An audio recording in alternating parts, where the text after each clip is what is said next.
elected elder of the First Presbyterian Church, where my family has worshiped for many years since we returned to Tuscaloosa in 1995. I have worked in the district attorney's office here since 1999.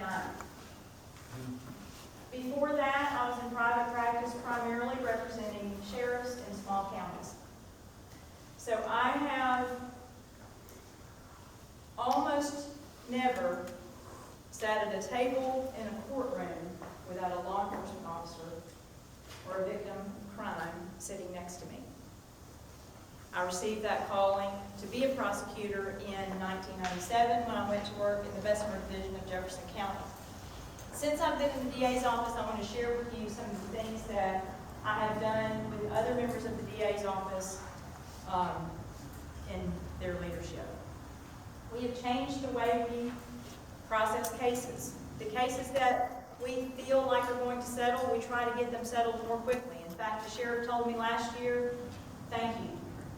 The jail is at a lower capacity than I remember it being because we flipped things around a little bit.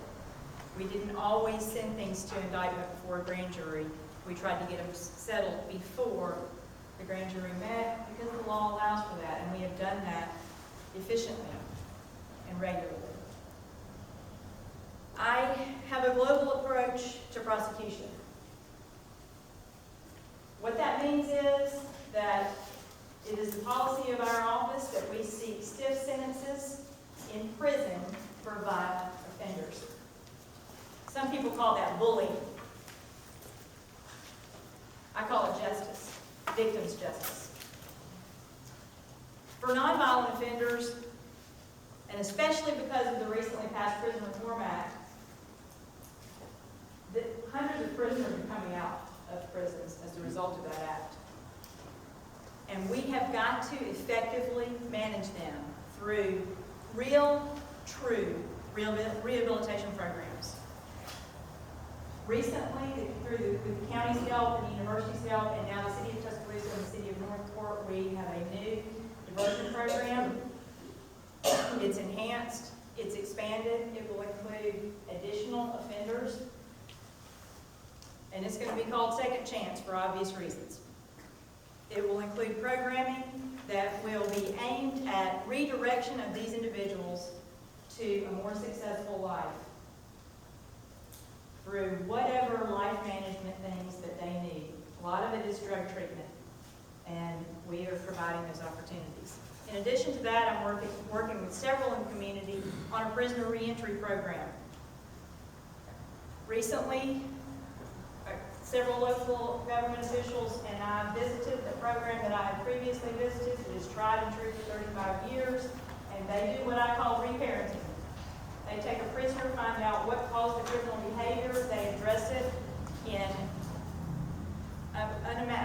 every possible way you can imagine, and they have a recidivism rate that is less than 10%. 10% for men, 8% for women. In Tuscaloosa County, our felony recidivism rate is 65.6%. So what we're doing now is not working. So we have got to take those nonviolent offenders and do something that works. That 35-year program works. As an option on the March 1st ballot, to vote for me, you'll only have one. His career has been spent as a criminal defense attorney. He is currently the president of the Alabama Criminal Defense Lawyers Association. So why, I ask, is he wants to be the district attorney? Would it be in the interest of public safety for Tuscaloosa? Do you want a district attorney who has no experience prosecuting cases, who has no experience advocating for victims in a courtroom, who has no experience other than trying to tear down the testimony in trial or making a law enforcement officer look bad when they're testifying after they put together a case? That doesn't make sense.